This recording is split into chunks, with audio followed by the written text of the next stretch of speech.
Like we're live here. Oh, hello. Hey, how are you? Welcome to the Mobile Pen Podcast. Thanks. Absolutely, absolutely. So tell me a little bit about yourself. What got you started writing? What got you interested? Okay, so I actually wrote a book for upper middle grade. It's the only book I've written and published so far. I actually had the idea in my mind since I was a child. My brother and I would make up make believe games when we were kids.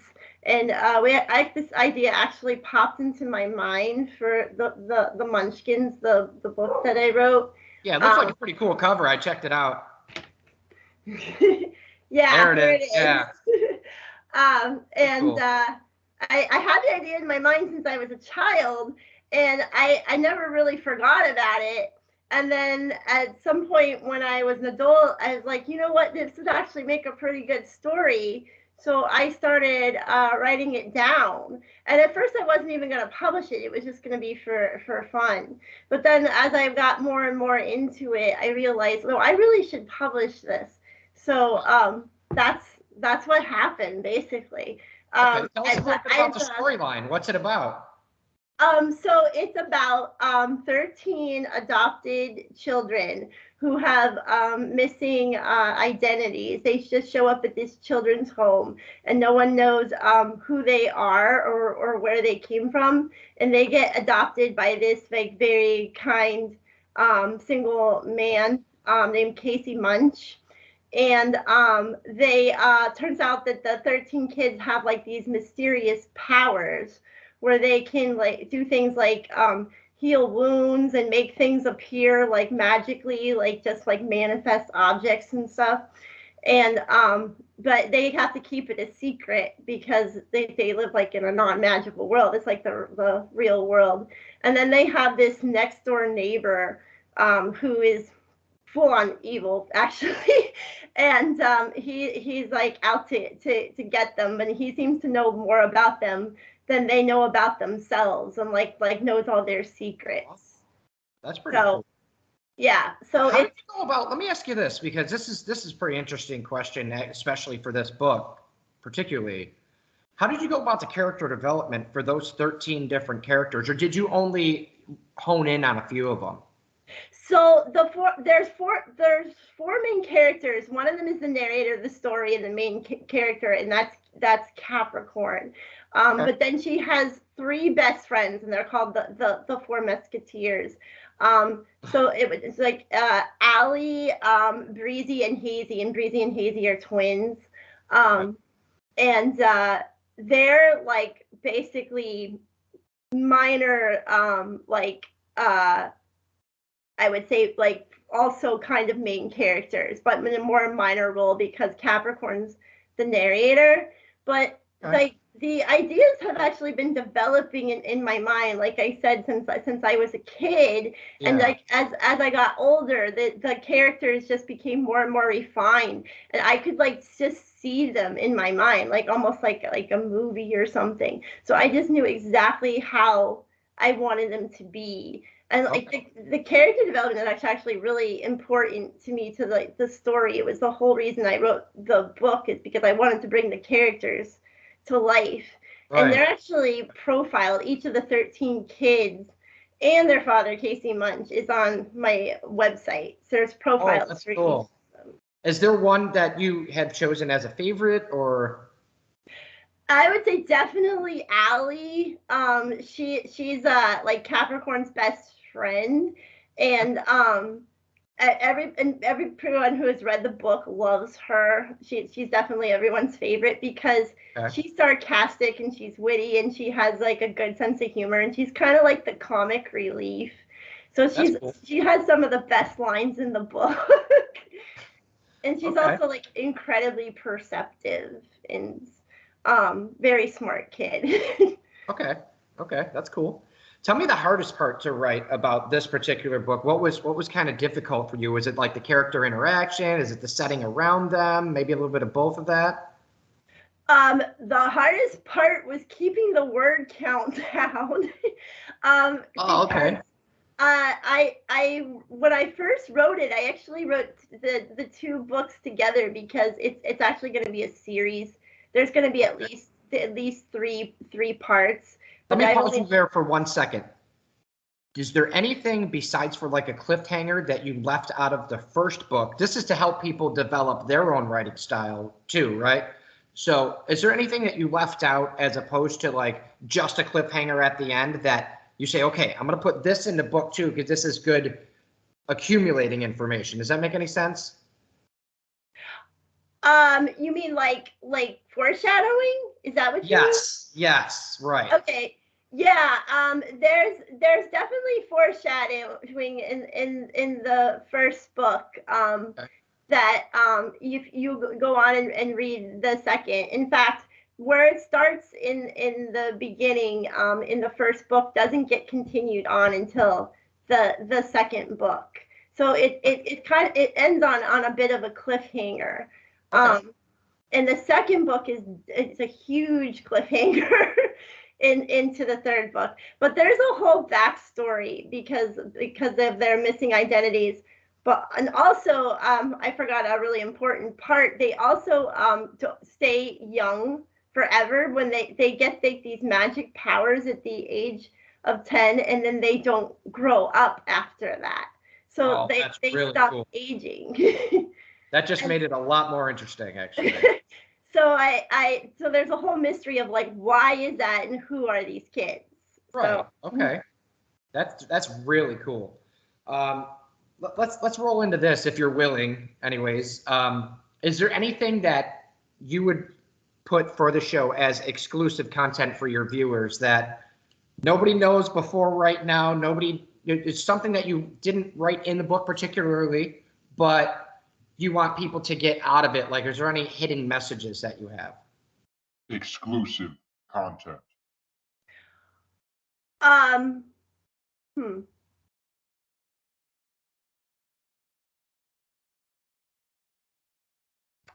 I would say that the second book, I didn't really give much information on the second book, but it's a lot darker than the first one, and in fact it goes. Is that intentional or?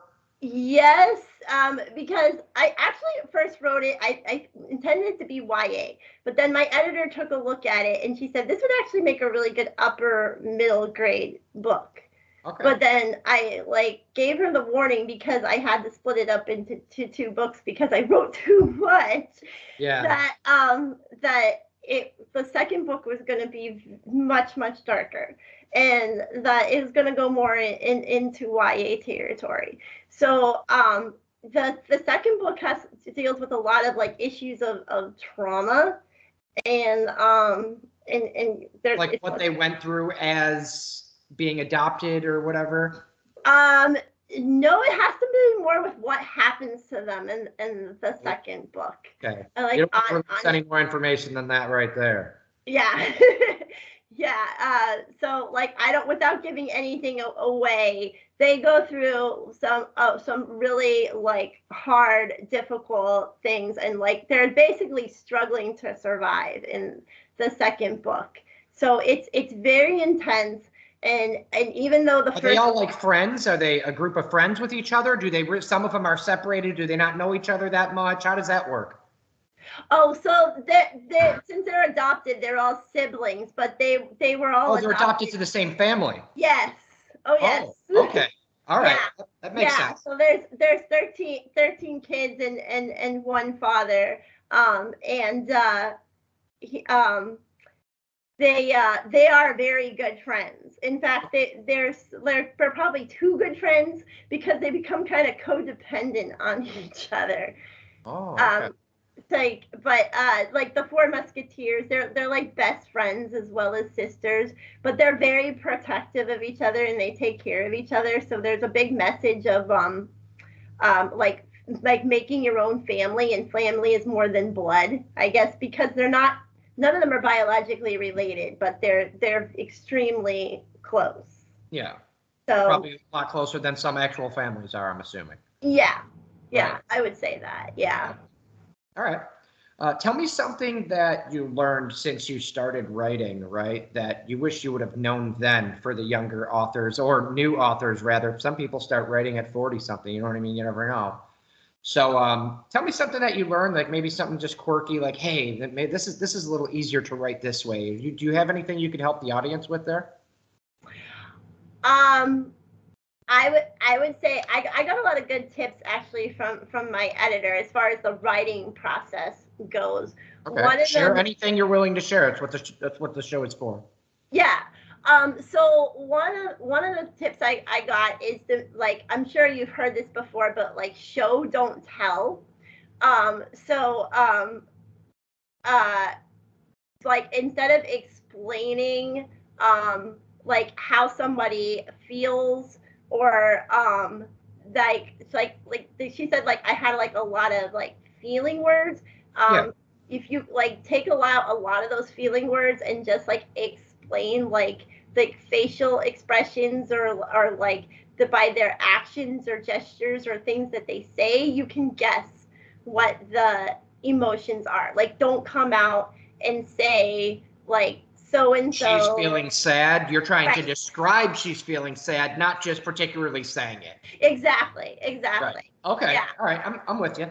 That was very helpful. And also more about putting more descriptive details into like setting, to describe setting, was another. How do you go about doing that, by the way? Is that just something that comes out of your head, or do you actually go to like a local place, or maybe have you traveled to like just kind of get the feel of a setting, or how do you go about that? I actually haven't traveled or anything. Would you like consider that. it? Is that something that you might do for a future book potentially? That's a good idea actually, but It is. I got a woman yeah. that I actually interviewed yesterday that's going to Scotland, Oh literally wow, for her book, and she's from America. So that's amazing. yeah, it's crazy. Yeah, Very- most of the story takes place in their house. So I described their house. The house almost becomes like a secondary character in a way, I guess, because most of the story does take place in their house. Okay, that's pretty cool. I like that. I really like that. All right. How did you get the idea for this whole book thing to start? You said it started off of some games. Like, can you explain that a little bit? Yeah, so my brother and I, we would like make up like imaginary pretend games when we were kids. We had very like active imaginations, Right. and we would like watch, like, we grew up in the 80s, so like there was like a lot of like 80s cartoons on that were like My Little Pony and Rainbow Bright, where it was all like this battle between good and evil and stuff. So we would come up with our own like ideas in our heads. And I had this one for a while. It was like kids that don't grow up that have magic powers, and it's called the Munchkins. And it was the one that we would always return to again and again. And we would just act it out, and we would act out whole scenarios in our heads, like, Okay. just pretend them. And as we got And are some of these older, games in the book, if you're willing to give that information out? I don't think that much of the details from what became of the book ended up Are in the book.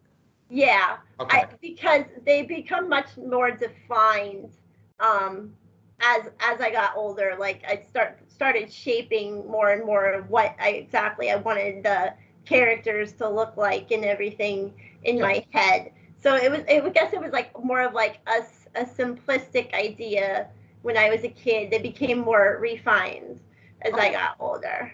All right. How did you come up with that book cover? Give us a little bit of a background on like what thought process went into that, and how did you pick just a few kids to put on the cover as opposed to others? So I actually had the idea for the cover in my head a long time. I hired a cover designer. He's amazing. His name is Jeff Brown Graphics. Okay. Look him up if people are looking for book cover artists. I had the idea in my head that I wanted the kids to be on the cover, and I wanted there to be like the light around them to show that they have like the magic powers around their hands. Okay, And so then- that's the favorite four then on the cover. yeah, Okay. those are the four musketeers. Yep. Awesome. And on the ebook, it didn't fit on the print version, but on the ebook, the big boss is the name of the villain, their next door neighbor, is like kind of lurking in the shadows in the background watching them. Oh man. And that's how I wanted the book cover to be. But like when I originally said it, I thought I wanted all 13 kids on the book cover. Oh, and here's another exclusive content. When I originally wrote the book, there were 15 kids, and my editor said, what happened to the other two? Cut some of them out. My editor said for space purposes and because I had so many words, and I consider cutting out like 2 of the characters. I have an idea, like maybe just a little bit of a suggestion. What about maybe potentially bringing those 2 kids back in and swapping them out? Just leave a couple in the background. Maybe you can add those 2 into one of your future books. Yeah, I thought about that because my editor actually suggested I might be able to bring them back in the future or something too. Right. That's not something that you just want to leave out if they're even somewhat core to the story. You know what I mean? Yeah, I would just have to think about how I would bring them into the family. But yeah. So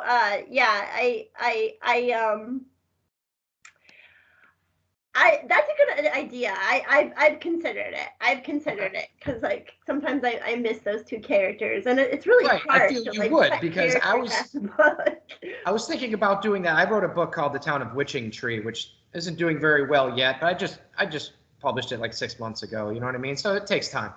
Anyways, I thought of doing that with one of the characters just so I could hone in. And you know what? Towards the end, I said, I can't do it. I have to leave them in there. So that's why I asked you. I said maybe she feels the same way. Yeah. And maybe we might want to bring them back in the future. I was trying to help you out there, Yeah, that's a good idea. I might consider doing that. I have the whole backstory like written out in notes of what's going to happen in the next book. So I would have to try to find a way to. So do you do outlines then, or do you just write based on your thought process at the time? Sorry, can you ask that again? Do you do outlines then? Like, do you outline the next book, or do you just go in and start writing?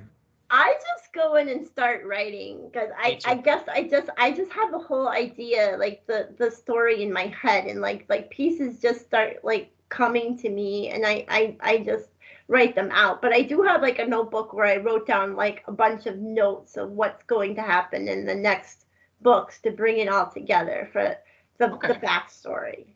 All right.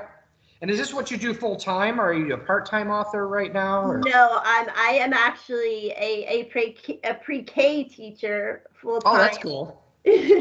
And this is just a part-time project. But do you aspire it to be your full-time gig if the book makes it to that point? I would maybe like it to be at some point in the future. I definitely like would like the series to become like really successful. It sounds like a cool idea. I would actually like to read the book myself, to be honest with you. Oh, cool. Yeah, and the cool thing about it is a lot of adults like it just as much as kids do, because I did write it more for adults to enjoy, because like I said, I originally was gonna make it YA.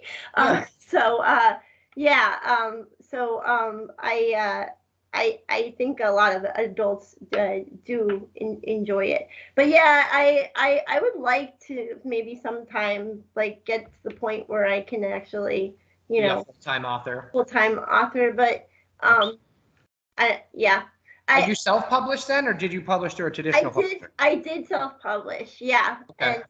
And the book has actually been pretty successful. It won 4 awards. Which, wow, really? That's awesome. Yeah, which for like first time self-published author, I hear is actually pretty good. So absolutely, yeah. Some people can't even get people to read their book, let alone get 4 awards for it.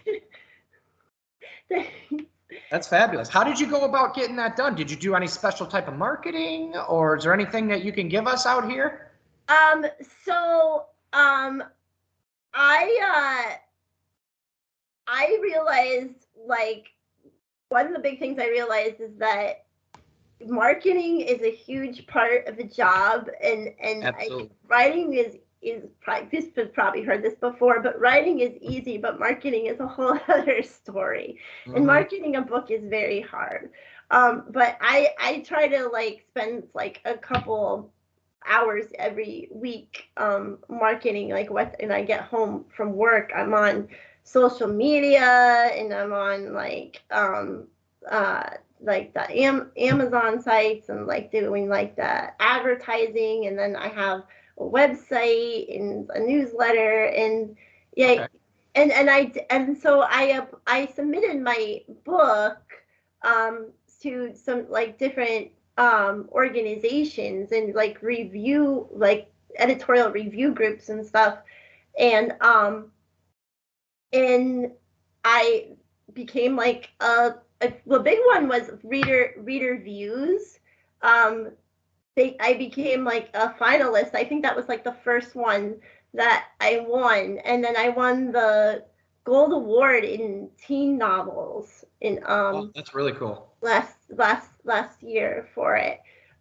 So yeah, I basically just submitted the books for review. Like I submitted a copy of my book to them, and then that's all basically. It's just submit a copy for review, and one, I guess people just really like it. Yeah, so, you wrote the book and you let it do its own work itself. Yeah. Right. That's awesome. That's good for you. I'm really happy for you about that. Thank you. Do you have any knowledge or information just from your own head, without me asking any questions about anything specific? Do you have anything that you could give the viewers to say, hey, listen, this is what you should do as a young author. This is how I feel. Do you have any inspiration to give to anybody? How to find inspiration, setting, character development, any type of knowledge that you'd want to give to somebody else as a writer? I would say, if you really want to publish your book, find a way to do it. Like, don't let there be like any barriers that will stop you.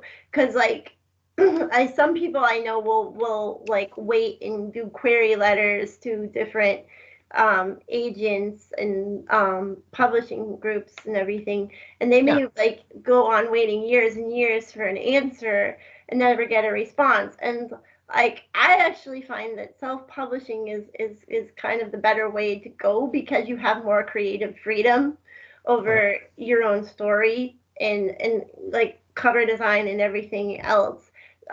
So like instead of like, waiting years and years for like querying, and it like you may never get like an answer, because publishing houses are just like, they're like overwhelmed with like all these manuscripts and query letters and everything. So they probably can't even get to all of them in their lifetime. Right, exactly. And you don't know where you are in the stack, so yeah. So I mean, if you find a way to do it yourself, like if you like really want to become an author, don't let anything stop you. Right. Okay. That's fantastic advice. I really appreciate that. Tell me about your most interesting character, and what do you think it makes that specific character most interesting to you? A little bit about their personality, a little bit more in depth, maybe. I definitely would say, well, okay, I'll say it too, actually. I'll say Allie, definitely Allie, because she is that the one you said is a fan favorite? Yeah, she's the fan favorite. She's also my favorite. Not only just because like she's witty and she's funny and she has some great like one-liners and everything, but also she's very at the same time she's very protective of her family. She has a strong sense of justice, and she sticks up for the underdog, and she goes toe to toe with Big Boss, the villain of the story, and talks right back to him and gives him some like You want to give us a little bit about him? What's his story? What's the deal with him without giving out too much information of the book? Yeah, so he's the next door neighbor, and he's kind of like has like a little bit of like this resentment towards children? Huh? Like a resentment towards children type deal? He doesn't like the kids. He definitely shows that, but he's also like he kind of like is like sneering and like mocking towards them, and he's also kind of like more sarcastic sense of humor as well, but more on like the mean side. Like Okay. he's like he's hurtful and abusive, I guess you would say, and in evil, and he definitely has like motivations, but without giving anything away. Without giving anything else up, yeah, I would stop there for certain. Yeah, but yeah, that sounds like an interesting character right there. For certain. Okay.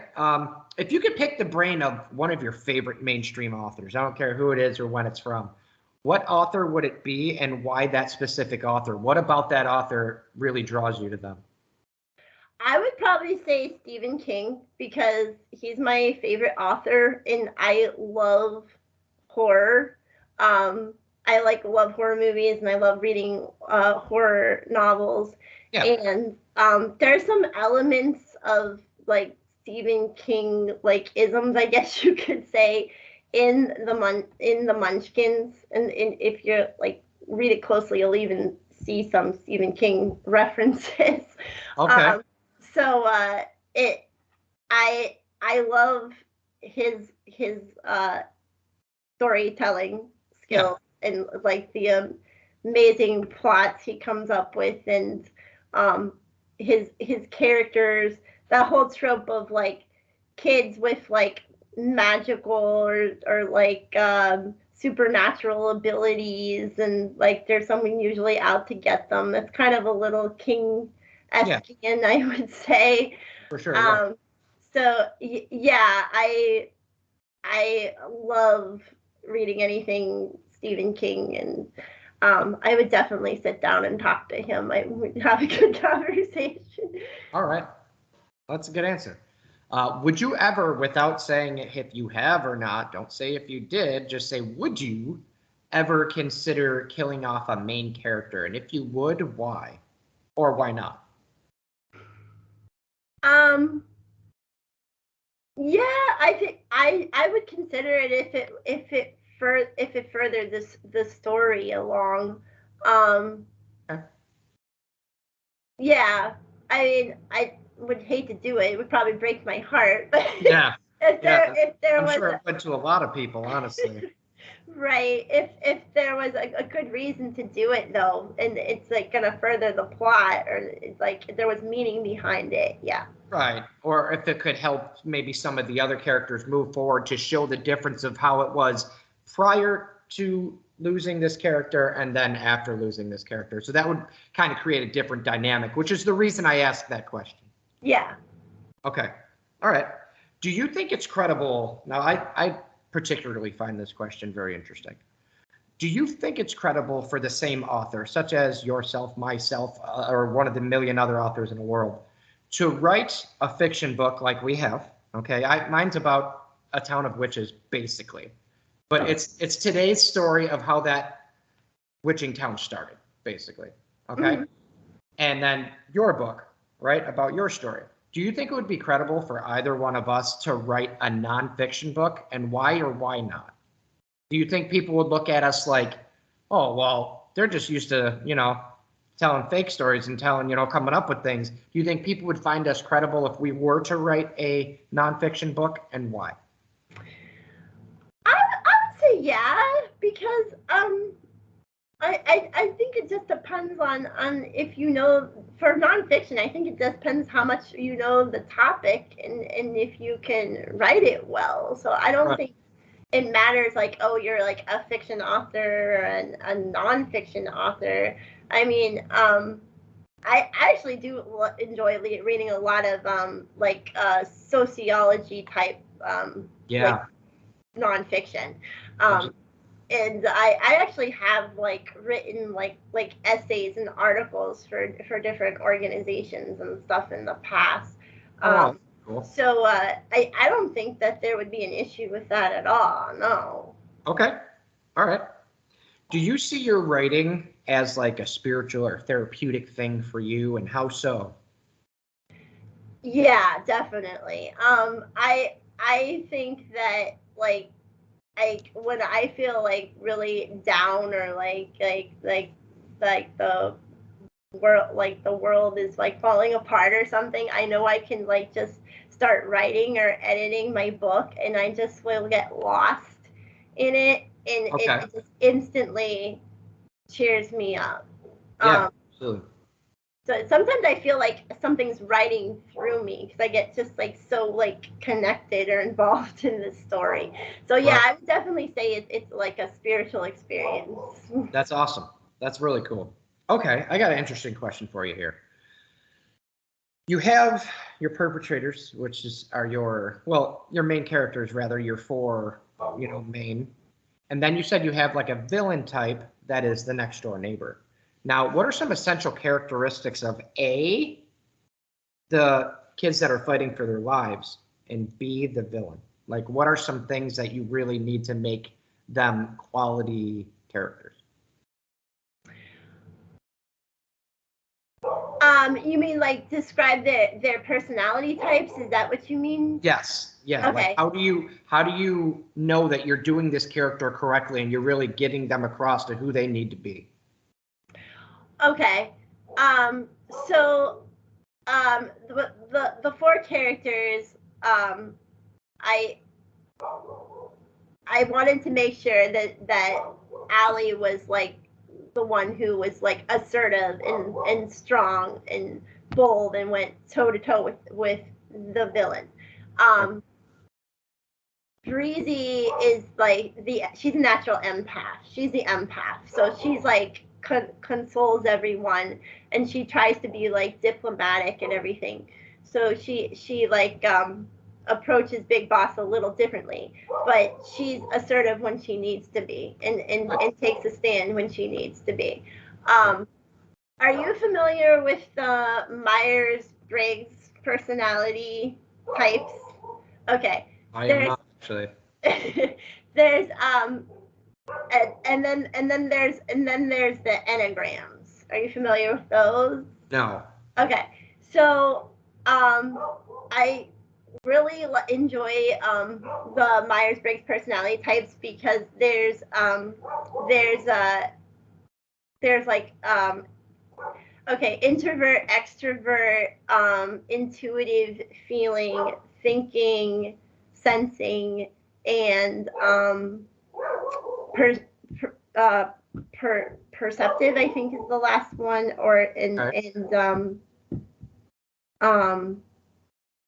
judging, which means like planning and stuff and everything. And each one of them has like a different like personality.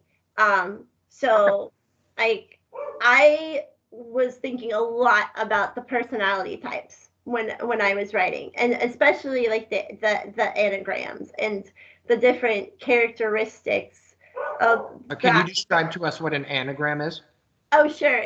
So so you have like the 9 anagram types on the scale, and then the first is the what it's called, like the perfectionist, or with like and they're like very like their whole motivation is they do what's right. So Breezy is very much like a 1 because she is an empath, but she's very like strongly motivated by doing what's right first and foremost. And then you have Allie, who I thought was a 7 because they're kind of like they like to have a lot of fun.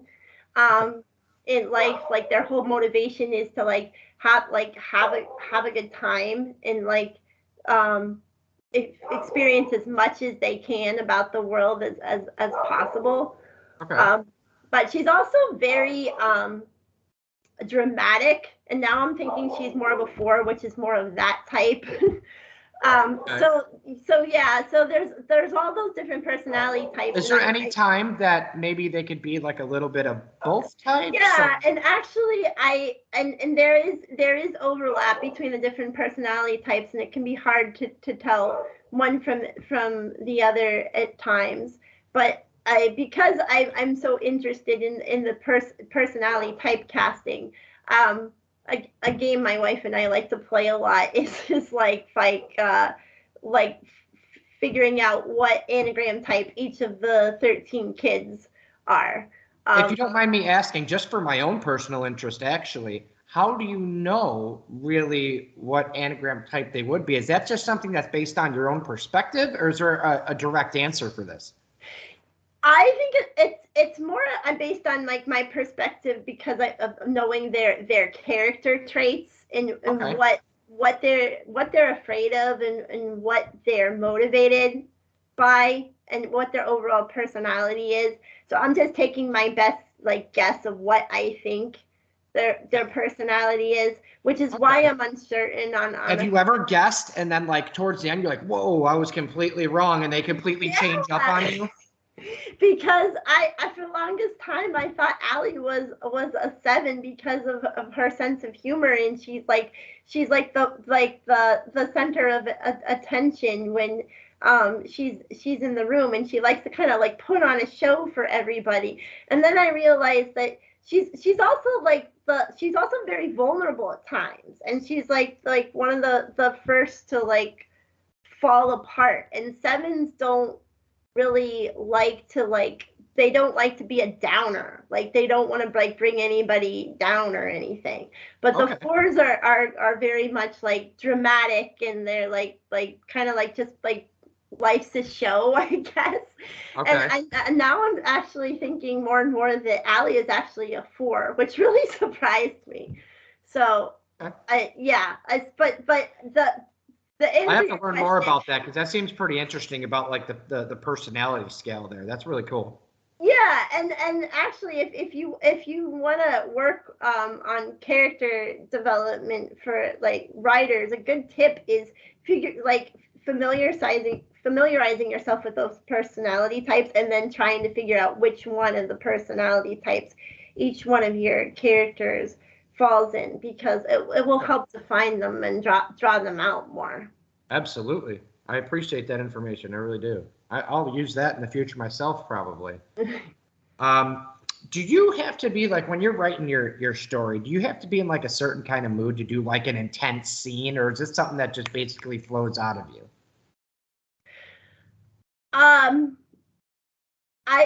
I feel like I feel like something almost writes through me sometimes when I'm writing, and I'm especially in the middle of a really tense scene. It just comes out, and then I'll go back and edit it later. But I'll just like write whatever like it goes through my head at the time. Like it just automatically comes to me, I guess you could say. That's actually really cool. That's cool. All right, I got one more good question for you here. If you have anything in the works, which you might not, most authors do, I'm assuming, give us a sneak peek of what you're planning to do aside from this like series in the future. Do you have any other stories that you're working on in your head you want to give just a little bit about, so people might want to come back and say, hey, I want to see what she wrote she was talking about before, if that makes any sense? I don't really have any ideas in my head other than this series, I guess, because my whole goal was to take this story that I had since I was a kid and publish it. Yeah, of course. So I don't really plan on writing anything else, but I know this series will probably be going on for a while, and I am going to publish the second book this year. Okay. So how long do you plan on being a while? Is it going to be like a trilogy situation, or is it going to be longer than that? It's going to be at least 3 books, possibly 4.